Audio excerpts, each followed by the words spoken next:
Je suis arrivé aux finances début novembre 81.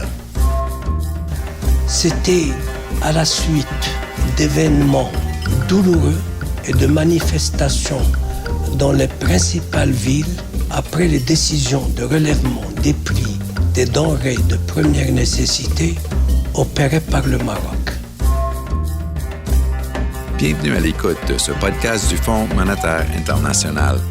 Aujourd'hui, nous entendons l'histoire personnelle de l'estimé Abdellatif Jouari, gouverneur de la Banque du Maroc depuis 2003 et l'homme derrière les grandes réformes qui ont fait au Maroc l'une des économies les plus importantes de la région du Moyen-Orient et de l'Afrique du Nord.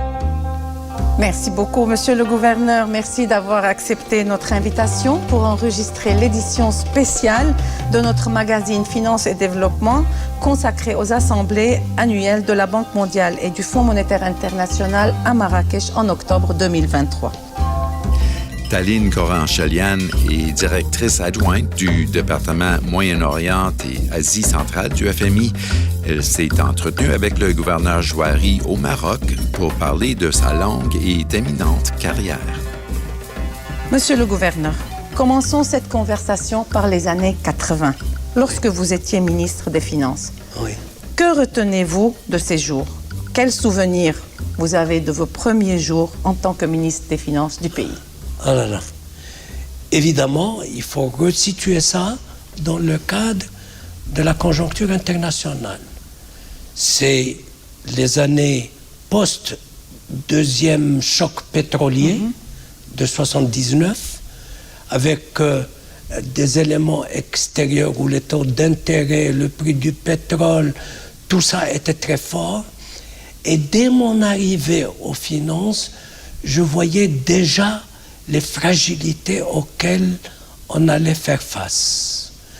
J'étais dans le cadre d'un gouvernement quand même politique, où il y avait des partis politiques traditionnels très forts. J'ai commencé un petit peu à tâter le terrain, mais j'ai vu qu'il y avait une certaine réticence à me suivre déjà dans les solutions douloureuses auxquelles j'appelais. Alors, le temps m'en donnait un petit peu raison. Début 83, en février 83, je me rappelle très bien, j'étais dans mon bureau et j'avais avec moi le vice-gouverneur de la Banque centrale. Et mon assistante me dit, le directeur du département étranger qui a en charge de la gestion des réserves de change du Royaume veut vous voir tous les deux. D'ailleurs, c'était un ancien collègue, puisque j'ai fait une partie de ma vie professionnelle à Banque Al-Maghrib. Je connaissais très bien. Il est entré dans mon bureau, il était blême. Et il me dit, nous n'avons plus de devises. C'était pour moi, je dis, il n'y a plus de devises. Comment il n'y a plus de devises? Sur le coup, j'ai dit au vice-gouverneur, écoutez, chacun, on va réfléchir chacun de notre côté. J'ai commencé un petit peu à réfléchir. Puis j'ai dit, bon, évidemment, une telle nouvelle, il faut la porter au plus haut niveau, au chef de l'État. J'ai appelé le gouverneur en disant, écoutez, vous et moi, il faut que tout de suite on ait un rendez-vous avec Sa Majesté, qu'on lui parle un petit peu de la situation que nous vivons. Nous prenons la route sur Fès et évidemment en s'adressant au directeur du protocole, disons c'est urgent. Et c'était un général que je connaissais. Mais en arrivant dans sa suite à l'hôtel, il m'a dit, mais qu'est-ce qui se passe? C'est urgent, vous voulez voir Sa Majesté? Mais je lui ai dit, écoutez, peut-être que demain, la lumière que vous avez dans cette suite, bien, ne s'allumera plus. Quoi?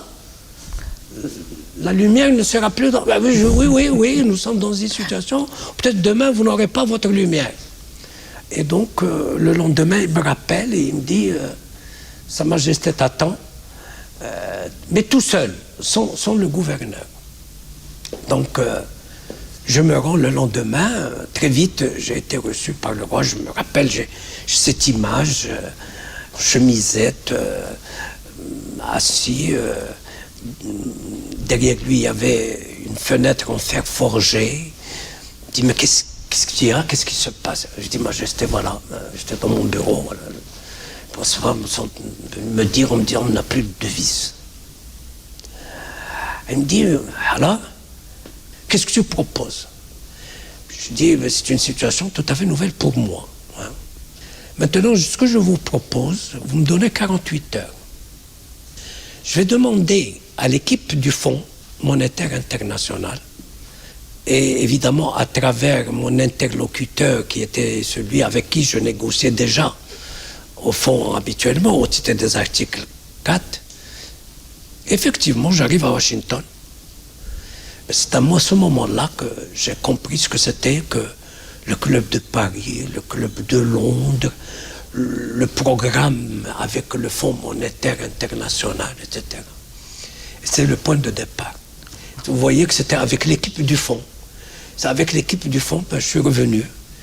Et j'ai expliqué tout ça à Sa Majesté. Il dit alors, tu préconises quoi sur le plan opérationnel? Et donc, ce que je vous propose, c'est une commission qui va réfléchir sur une loi rectificative des finances. Qu'est-ce que tu proposes? J'ai dit les budgétivores, la défense nationale. Il me dit ça, c'est entre toi et moi. Je suis patron de la défense, c'est entre toi et moi. Et il m'a dit, je vais vous mettre en conclave pendant 2 jours dans ma résidence secondaire à Fès. Je vais vous envoyer le déjeuner, le dîner, et comme pour l'élection du pape, vous ne quitteriez que lorsque vous aurez mis au point ce que vous allez proposer comme loi rectificative. Et c'est ainsi que ça s'est passé. Et je me rappelle, c'était le 30 avril et le 1er mai. On finalise ça, je reviens avec Sa Majesté, il me dit, le programme est là. Il me dit, conseil des ministres le soir même, que je préside. Et je vais vous dire un peu en français ce qu'il a dit en introduction au Conseil des ministres. Il a dit, mes aïeux de la dynastie, quand le pays étant en difficulté, ils montaient ils partaient, je dirais, à la conquête, l'harka, en arabe. Eh bien, moi aussi, dans ces circonstances que connaît le Maroc, et qui évidemment sont très difficiles, moi-même, je vais partir un petit peu au combat. Ceux qui veulent me suivre, évidemment, seront les bienvenus. Mais ceux qui ne veulent pas me suivre et qui estiment que la situation est trop difficile, eh bien, je ne leur en voudrais pas. On les laissera tranquilles. Évidemment, autour de la table, tout le monde a commencé à dire « Pas du tout, Majesté, nous sommes derrière vous, on va vous suivre, etc. » Alors, ils se retournent vers moi. Il me dit, alors maintenant, dis-leur à quelle sauce ils vont être mangés. Alors, c'est comme ça qu'on est parti dans le cadre du programme d'ajustement structurel. C'est intéressant. Voilà. Très intéressant. Voilà, c'est comme ça qu'on est parti dans le programme d'ajustement structurel. Et le FMI, votre relation, comment vous les voyez? Écoutez, je vais vous dire. Alors maintenant, le déroulement du programme. J'avoue qu'ils ont fait preuve d'intelligence et de flexibilité relative. Parce qu'à l'époque, les règles étaient très dures. Je me rappelle qu'on avait un double plafond, le plafond pour les dépenses gouvernementales, le plafond pour le crédit bancaire, etc. Mais mes souvenirs, c'est qu'on n'avait jamais rempli à 100% les critères. On était entre 95, 97. Et puis, c'est là où j'ai trouvé que le fonds et ses structures, c'est-à-dire le conseil, faisaient preuve à la fois d'intelligence, mais aussi, je dirais, de compréhension dans le cadre un petit peu de ce qu'on faisait. Voilà. Donc le fonds vous a aidé un peu quand même. C'est-à-dire a été flexible avec vous. C'est-à-dire que quand il était convaincu de l'argumentaire, il n'avait pas de position dogmatique. Même s'il s'agit à la fois, disons, de partenaires comme la Banque mondiale qui est en face, mais aussi du Club de Londres qui représentait quand même les créanciers privés, mais qui sont des pays développés, etc. Et il n'avait pas de position dogmatique. Quand il était convaincu de l'argumentaire, il prenait un petit peu le côté qui puisse aider au maximum. Je me rappelle de ces deux cas que je voulais un petit peu citer dans cette période un petit peu difficile. Quand on a engagé le PAS avec le Fonds monétaire international. Oui, ça c'est dans les années 80. Bon, plus tard. Alors, avançons un peu. Après une décennie, disons, vous avez passé une décennie dans le secteur privé, puis vous êtes devenu gouverneur de Banque El Maghreb en 2023. Oui. Cette période a marqué le début d'une ère de profondes réformes structurelles au Maroc qui ont permis à renforcer la résilience de l'économie marocaine face à de nombreux chocs défavorables. Quelle est la recette de cette réussite? Écoutez, je vais vous dire. D'abord, je pense qu'il y a un élément fondamental qu'il faut rappeler. C'est d'abord une indépendance de la Banque centrale de fait, de facto, parce qu'elle a toujours relevé du chef de l'État, de Sa Majesté. Sa Majesté nommait des personnes, soit des autorités morales, soit des autorités, enfin des personnalités morales ou des personnalités techniques connues, qu'il connaissait, en qui il avait confiance. C'était presque... Puis après, c'est devenu une indépendance qui a été mise dans le texte. Et ça donnait à la Banque centrale, je dirais, une appréciation qui était tout à fait objective et qui avait son poids. Parce qu'elle n'était ni liée à des partis politiques, parce que les gouvernements se sont succédés avec des différentes tendances, mais la Banque centrale était là avec son indépendance, sa rigueur, sa crédibilité, en train d'apporter sa contribution un petit peu à tout ce programme. Beaucoup de choses ont été avancées sur les réformes. Nous avons toujours indiqué des éléments fondamentaux, avec d'ailleurs une certaine pédagogie, une certaine sensibilisation, en disant, n'oubliez pas les équilibres macroéconomiques. Les équilibres macroéconomiques font partie de la souveraineté nationale. Quand vous parlez de souveraineté nationale, mettez toujours dans votre tête qu'il faut sauvegarder ces équilibres macroéconomiques. Et je pense que cet effort pédagogique, cet effort, je dirais, de sensibilisation, ce dialogue permanent entre banques et gouvernement, a permis au Maroc, qui a mis quand même 20 ans ou presque pour remonter la pente à partir du programme d'ajustement structurel, pour pouvoir bénéficier et être reconnu au niveau du Fonds monétaire. En 2012, avec la PLL, c'est-à-dire la ligne de précaution et de liquidité, et tout récemment avec la ligne modulable. Mais nous avions toujours une attitude constructive en ce qui concerne les autres réformes.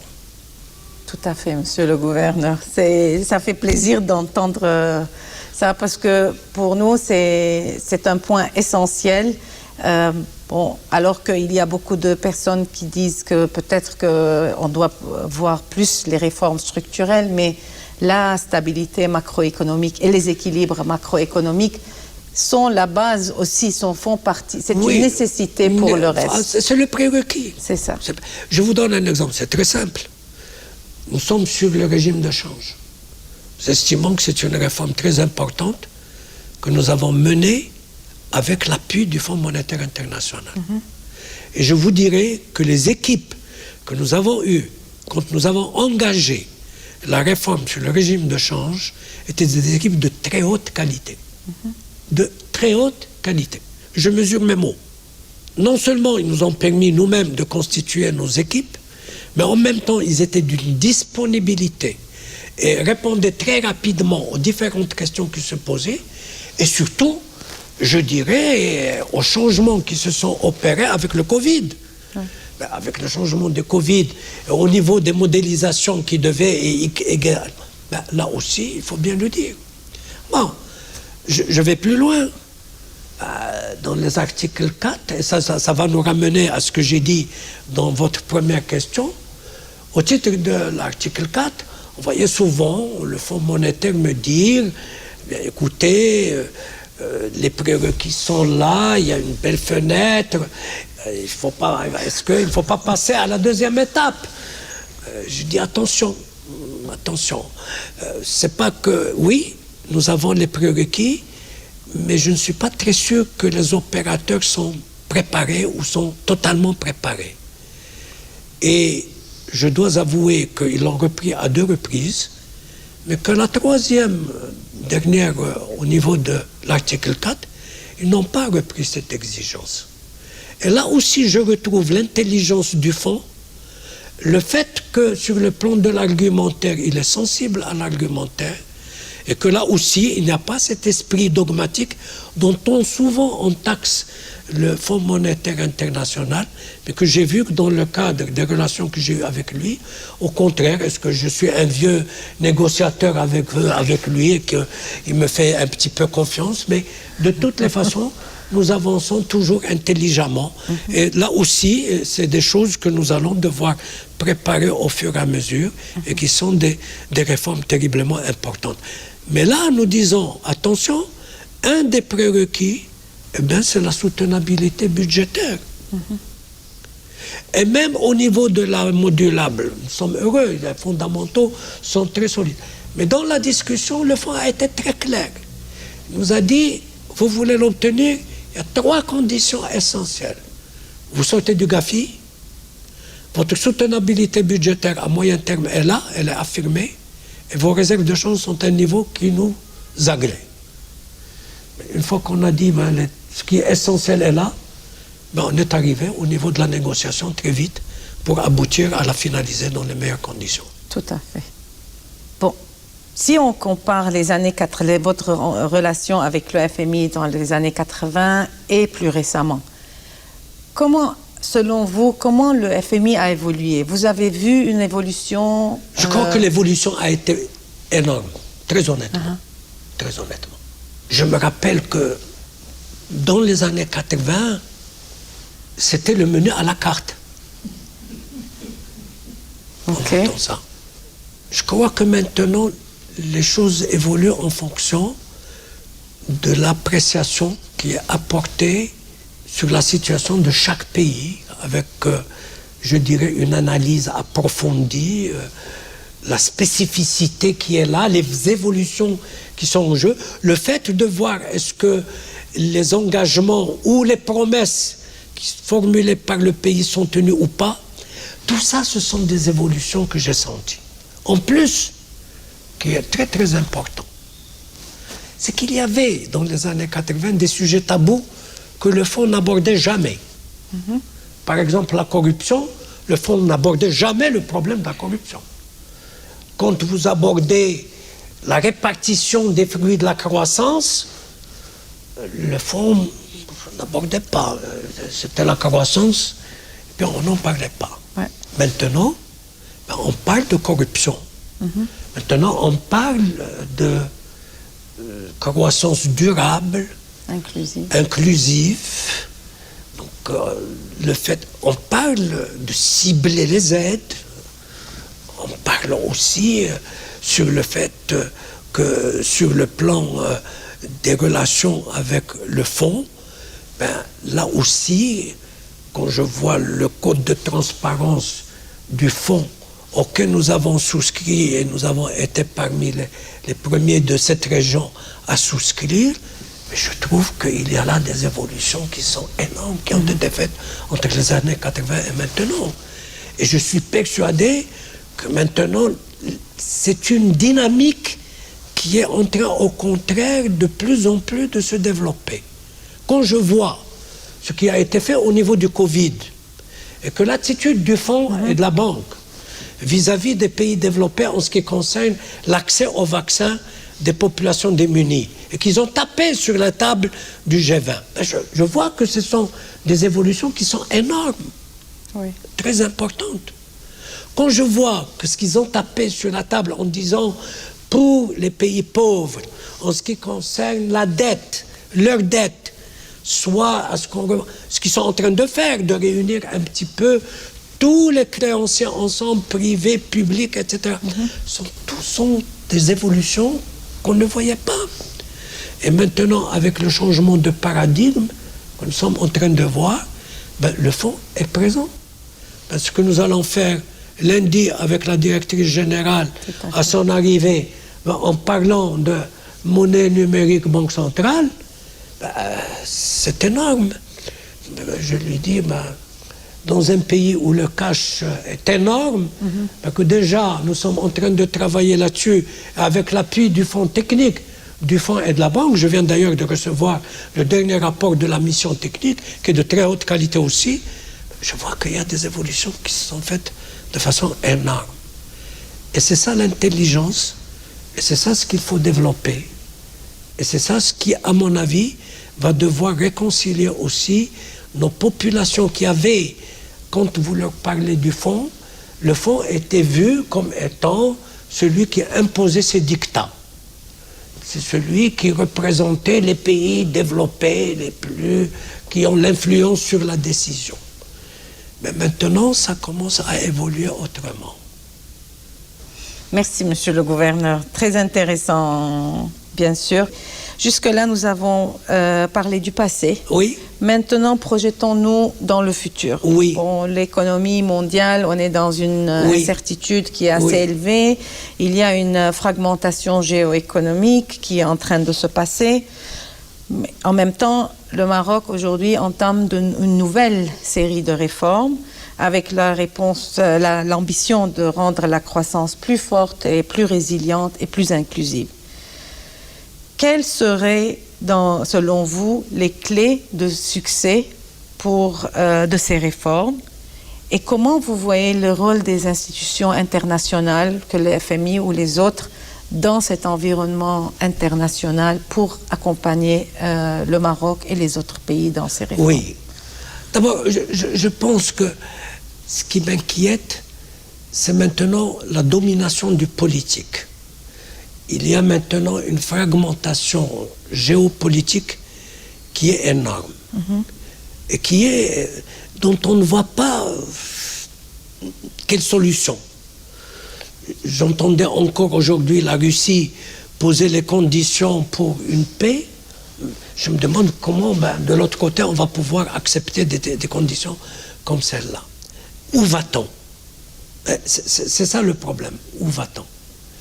Est-ce qu'on va revenir à une guerre froide? Est-ce qu'une guerre de civilisation, puisqu'on commence à parler de l'Occident, et de ce qui n'est pas l'Occident?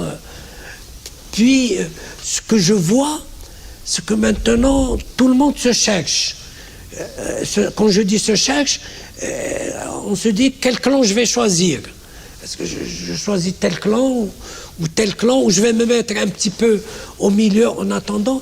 Et tout ça, quand vous voulez aller dans le cadre de ce qui est économique, dans le cadre de ce qui est développement, il n'y a pas pire que l'incertitude. Il n'y a pas pire que le manque de visibilité.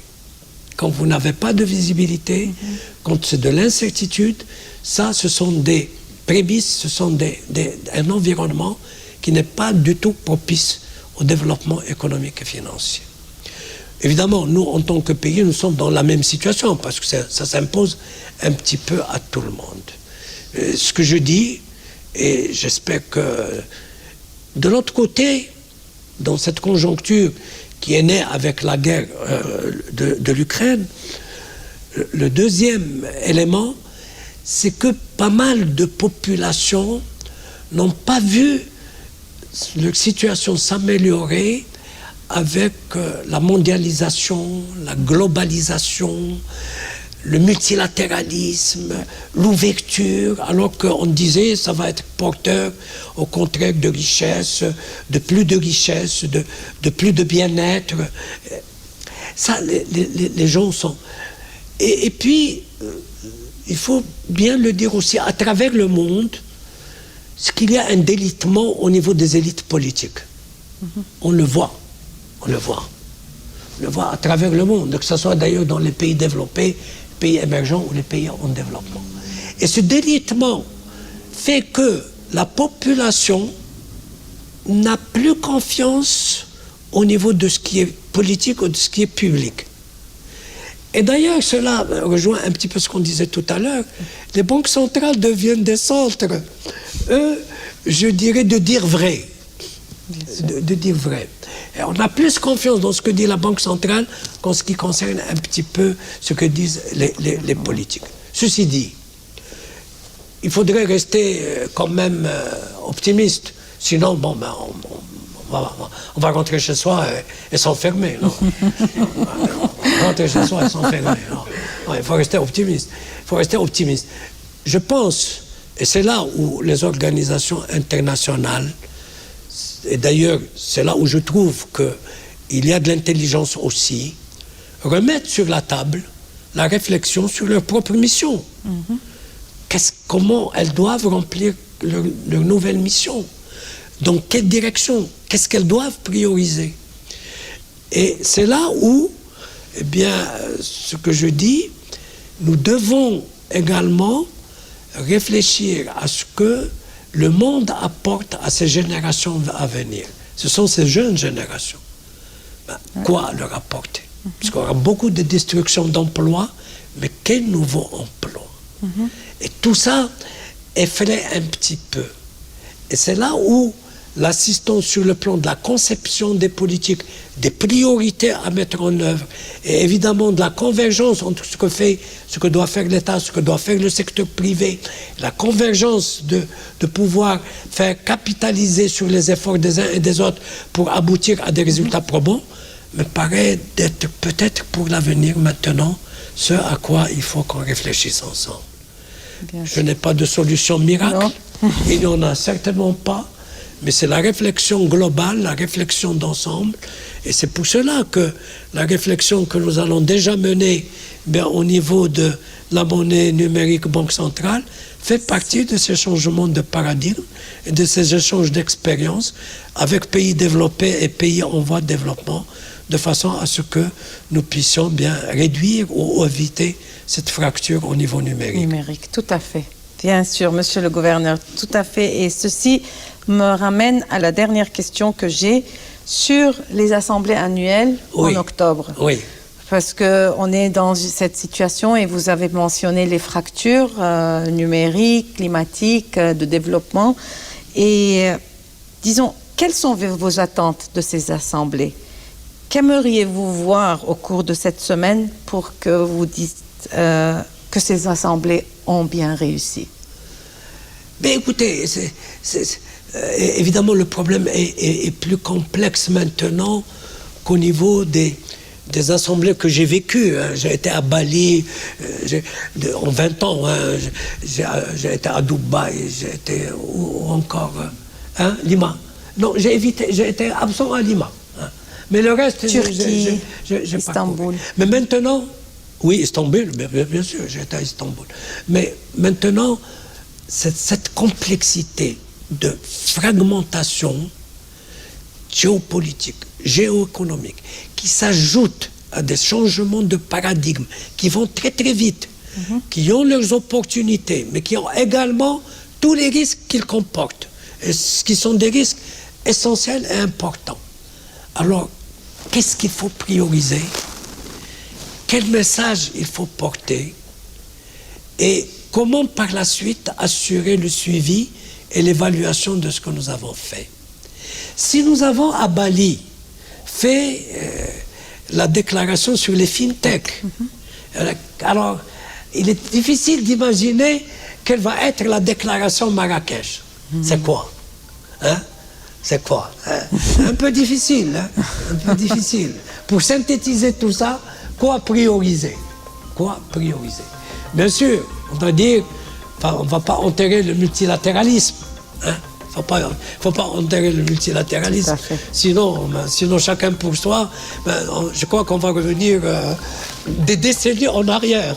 Non, au contraire, il faut peut-être regarder le bilan, regarder ce qui a fait les faiblesses de tout ça, ou ce qui a concouru aux résultats négatifs ou aux points négatifs de cette évolution, essayer de bâtir quelque chose de positif pour l'avenir, mais en s'appuyant sur des institutions plus fortes, sur des institutions dotées de moyens plus sûrs, bien évidemment de groupes de moyens humains beaucoup plus forts et plus développés, plus multipliés, qui puissent répondre à des besoins qui vont être de plus en plus diversifiés, de plus en plus gros et de plus en plus lourds et qui coûtent. Donc c'est à ça qu'il faut faire, on doit faire un petit peu ensemble attention. Ce que j'ai dit, il faut garder l'optimisme, il faut renouer avec le multilatéralisme, mais il faut l'opérationnaliser d'autres fois, savoir quoi prioriser, le faire ensemble, en essayant de dire que nous nous appuyons sur ce qui est le côté plus positif chez l'humain que ce qui est négatif chez lui. Voilà. Merci beaucoup, Monsieur le Gouverneur. Très intéressant. Merci. Bravo.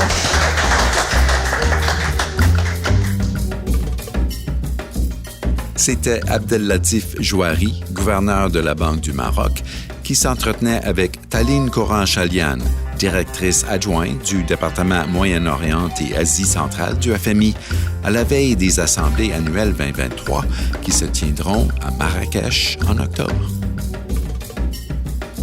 Recherchez d'autres podcasts du FMI partout où vous obtenez vos podcasts et suivez-nous sur Twitter. Je suis Bruce Edwards. Merci pour l'écoute.